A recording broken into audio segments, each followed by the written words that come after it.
All right, so we've got a big one today. Yeah, this is going to be fun. You sent us a ton of material on Eric Dolphy, even a whole podcast episode outline. Looks like someone's ready for a deep dive. Definitely ready to get deep. You're in for a treat with Dolphy. For sure. I mean, think about it. He was labeled anti-jazz during his lifetime, but now his music is considered, like, essential to avant-garde jazz. Yeah, that's wild. Like a total flip. It is, yeah, and that alone tells you there's a fascinating story here. Absolutely. So Dolphy saxophones, flute, bass, clarinet. Oh, yeah. Like, he mastered everything he touched. It's true. Where do we even begin to unpack a career like that? Well, let's rewind all the way back to his beginning. Okay. Born in 1928, his parents were immigrants from Panama who settled in Los Angeles. Oh, yeah. And they really made sure that music was a big part of his life right from the start. Really instilled it in him. Oh, yeah. He was playing clarinet by 6. Then he picked up the sax oboe. Wow. Talk about a multi-instrumental prodigy. The prodigy from day one. Okay, so clearly gifted from a young age.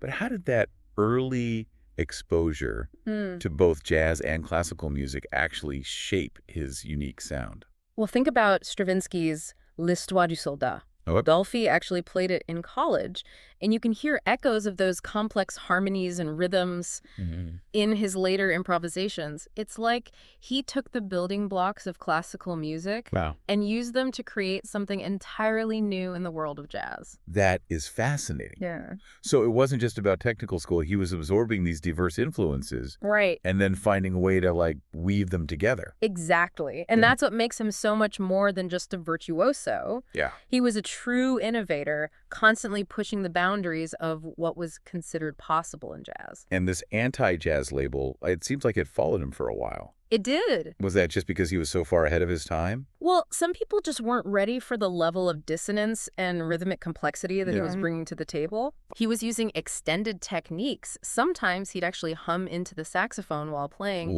creating this eerie, multi-layered sound things that were pretty radical for jazz in the 50s and early 60s. So he's on the West Coast honing his craft, already turning heads. Yeah. Then he joins Chico Hamilton's quintet.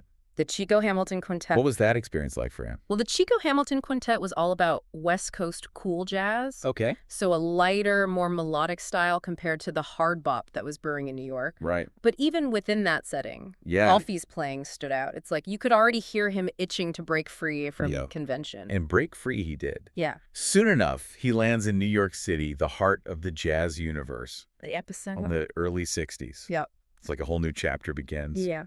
What was it about the New York scene that drew him in? Well, just imagine the energy of 1960s New York. Oh, yeah. The epicenter of jazz innovation. This is where Dolphy collides with titans like Charles Mingus and John Coltrane, and the music world would never be the same. Two of the biggest names in jazz history. I'm curious, what do you think it was about Dolphy's playing that drew these musical giants to collaborate with him? I think they recognized a kindred spirit. Someone fearless in his musical explorations, someone as devoted to pushing the boundaries as they were. Right. Mingus especially needed musicians who could handle his challenging, unconventional compositions and improvise with both creativity and precision. Dolphy was a perfect fit. And from those partnerships came some absolutely legendary albums. Oh, yeah. Mingus and Antes, Charles Mingus Presents, Charles Mingus. Classics. With Coltrane Africa Brass. We have to unpack these because they really cemented Dolphy's place in jazz history. Absolutely. Let's start with Mingus and Antibes. Okay. It's a live recording, so you can feel that raw energy of the performance. Oh, yeah. Dolphy's solos on Fables of Faubus and What Love are just astonishing. Oh, yeah, he weaves in and out of the melody using these incredible leaps in register and dissonance. Wow. Taking the music to its absolute limit, but always maintaining control and purpose. It's exhilarating to listen to. It almost sounds like he's defying gravity with his instrument. Exactly. Wow. Now, with Coltrane on Africa Brass, it's a different kind of intensity. Okay. This is modal jazz, where improvisation is built on scales rather than chord changes. Interesting. It creates this expansive sonic landscape where Dolphy and Coltrane can really stretch out and explore. I'm imagining these two musical forces bouncing ideas off each other, Oh, yeah. pushing each other to new heights. It must have been incredible to witness that creative synergy. Absolutely. And remember, not everyone was ready for this level of musical exploration. Right. Some critics at the time still clung to that anti-jazz label. Yeah. But those who understood what Dolphy was doing knew they were hearing something truly special. And then comes 1964. It seems like a pivotal year for him, both creatively and personally. It was. Yeah, 1964, a turning point for sure. It's the year Dolphy releases his masterpiece, Out to Lunch. This album, avant-garde jazz at its finest. It's considered one of his most important works, right? It is. It really is. Yeah. And it features an all-star lineup. Yeah. Freddie Hubbard on trumpet, Wow. Bobby Hutcherson on vibes, Richard Davis on bass, and Tony Williams on drums. That's a heck of a band. It is. You can really hear Dolphy coming into his own as a composer and band leader on this record. So we have this incredible band. Dolphy's pushing boundaries further than ever before. Let's break down a track. Okay. Maybe Hat and Beard. I know you mentioned unusual time signatures before. Yeah. How does that play out on this particular piece? Yeah, Hat and Beard is in 74 time, which creates this off-kilter, almost unsettling feel. Okay. Most jazz at the time was in 44, so this immediately throws the listener off balance. Right. But within that unusual framework, Dolphy builds these intricate melodies and harmonies. Interesting. It's like he's playing with musical architecture, creating something angular and unexpected, yet strangely beautiful. And the improvisation on Hat and Beard, it's intense, right? It's breathtaking. Dolphy's solos on alto sax and bass clarinet are full of these unexpected twists and turns, Wow. angular lines, bursts of energy. It's like he's channeling some otherworldly force. From what I understand, the bass clarinet wasn't really seen as a solo instrument before Dolphy. Right. He really elevated its status in the jazz world. Absolutely. Before Dolphy, it was mostly used for texture or in the background. Okay. But he saw its potential for melody and expression. He loved its deep, rich tones, and he wasn't afraid to experiment with extended techniques to unlock its full range. So he's pushing the boundaries of jazz harmony, rhythm improvisation, and now even the instruments themselves. Yep, pushing every boundary. What was the public reaction to Out to Lunch? Were people starting to catch up to his vision? It was still a mixed bag, as you might expect. Yeah. Some critics hailed it as a masterpiece, a groundbreaking work that redefined jazz. Others found it too abstract, too difficult to grasp. I can see that. But even those who weren't completely on board had to acknowledge his incredible virtuosity and originality. Yeah, he's just so unique. It's amazing to think this music was created almost 60 years ago. I know. And it still sounds so fresh and relevant today. It really does. And that's a testament to Dolphy's vision. He was a true innovator, years ahead of his time. Yeah. And his music continues to resonate with listeners who are open to new sounds and experiences. Then, in a move that surprised many, Dolphy decides to stay in Europe in 1964. What led to that decision? Well, it was a complex situation. On the one hand, he was facing backlash in the U.S., still being labeled anti-jazz by some critics and audiences. Right. But on the other hand, Europe had a long tradition of embracing experimental art and music. Yeah. It's likely he felt more freedom to explore his musical ideas there. He wasn't afraid to go his own way, even if it meant leaving behind the familiar. Exactly. And in Europe, his classical influences really shine through. Oh, how so? Well, there are recordings of him performing Edgard Varèse's Density 21.5, which is a piece for solo flute. Wow. So he's not just playing classical music. Nope. He's performing a notoriously difficult modern piece. Yeah. That must have been something to hear. It is. It's a revelation. He brings his jazz sensibility to this challenging piece. Yeah. And the result is both stunning and incredibly moving. Yeah.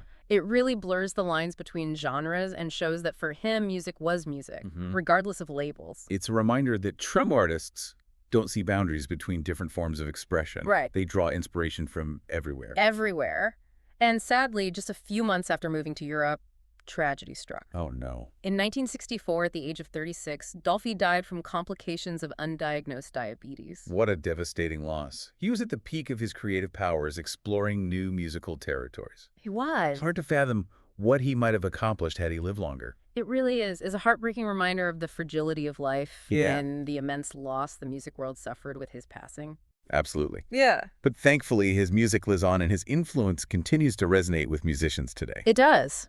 Let's talk about that legacy. Who are some of the artists that were directly influenced by Dolphy? Well, musicians like Anthony Braxton and Evan Parker come to mind immediately. Okay. They both play multiple instruments, Huh? and they both have this fearless approach to improvisation that's clearly rooted in Dolphy's music. Yeah. It's like they picked up the torch and carried his spirit of exploration into new realms. And are there contemporary artists who are carrying that torch today, building on Dolphy's legacy Oh, yeah? in new and interesting ways? Absolutely. Someone like Steve Coleman, for example. Yeah. He's a saxophonist and composer with an incredibly complex and sophisticated harmonic language that owes a debt to Dolphy. Right. And then there's Matana Roberts, a saxophonist, composer, and mixed media artist who's doing really innovative work, Yeah. pushing the boundaries of jazz in new and exciting ways. Cool. I think Dolphy would be proud of what she's doing. It's fascinating how music that was considered radical and outside the mainstream in Dolphy's time has now become part of the jazz tradition. His influence is undeniable. It is. That's the beauty of art. Yeah. What's considered radical in one era can become the foundation for new forms of expression in the next. Right. And Dolphy's music continues to inspire and challenge us today. It's a reminder that music is about more than just entertainment. It is. It's about exploration, discovery, and pushing the boundaries of what's possible. Absolutely. So for you, dear listener, I hope this deep dive has sparked a curiosity about Eric Dolphy and his music. Me too. He was a true artist, unafraid to experiment and push the boundaries of what jazz could be. Exactly. He was a musician's musician. Totally. Yeah. And for you, dear listener, I hope this deep dive inspires you to explore Dolphy's incredible discography. Oh, yeah. Albums like Iron Man, Far Cry, Last Date. So many good ones. There's a whole world of sound waiting to be discovered. What really strikes you about Dolphy's story? What aspects of his music or his life resonate most? Keep those questions in mind as you delve into his work. Yeah, great advice. You might just find yourself hearing music in a whole new way. It's amazing to think that people dismissed him as anti-jazz. I know. Makes you wonder what they were so afraid of. Yeah. Was it just the unfamiliarity of the sounds? Yeah. Or was there something deeper going on? It's a great question, and I think it gets to the heart of what makes Dolphy's story so relevant even today. Here was an artist pushing the boundaries of a genre. Right. Challenging those preconceived notions of what jazz should be. Yeah. And some people just saw it as a threat. Like a threat to the establishment. A threat to tradition. But wasn't jazz at its core always about innovation and pushing boundaries? It was absolutely. And that's what makes those anti-jazz accusations so ironic. Yeah. Dolphy was, in many ways, carrying the torch of jazz's true spirit. Improvisation, exploration, personal expression. He just did it in a way that was so far ahead of its time that some people couldn't quite wrap their heads around it. And how do you explain that ability to innovate in such a profound way? Was it just raw talent, or was there something more? Well, Dolphy was undeniably gifted, but it was his relentless dedication to his craft that really set him apart. There are stories about him spending hours upon hours in a backyard studio his father built for him. Wow. Just practicing, experimenting, honing his skills. It was that constant drive to push himself further that allowed him to achieve such a unique and groundbreaking sound. So it wasn't just about playing the notes. Nope. It was about constantly searching for new sounds, new ways of expressing himself through the music. Exactly. And that's what I think resonates with listeners, even today. Yeah. You can hear that passion, that intensity, that sheer joy of discovery in every note he plays. It transcends technical skill and speaks to something deeper, something almost spiritual. You mentioned earlier that Dolphy's harmonic language was very advanced, pushing beyond the traditional bebop vocabulary. It was. Can you give an example of how that played out in his music? Well, take his use of dissonance, for example. He wasn't afraid to create these clashing, unsettling sounds that would have been considered wrong by traditional jazz standards. Yeah. But in his hands, those dissonances became a source of tension and release.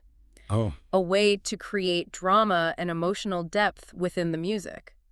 It was like he was painting with sound, using a broader palette of colors than anyone had used before. I'm starting to understand why those who embraced Dolphy saw him as a visionary, a true original. Yeah. It's like he was expanding the very definition of what jazz could be. Precisely. And that's why his music continues to be so compelling, so relevant.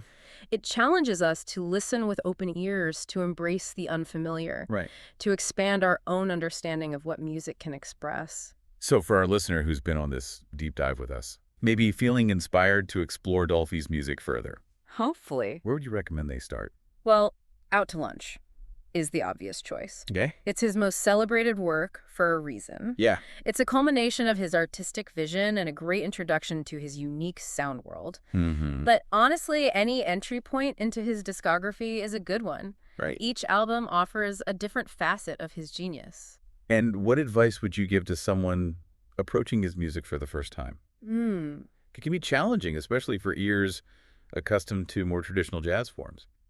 My advice would be to approach it with an open mind. Yeah. And a willingness to let go of any preconceived notions about what jazz should sound like. Okay. Don't try to analyze it too much at first. Right. Just allow the sounds to wash over you and see where they take you. It's about the experience, not just the intellectual understanding. Exactly. And that's the beauty of Dolphy's music. Yeah. It's an invitation to a journey, a sonic exploration that can challenge surprise and ultimately deeply reward the listener.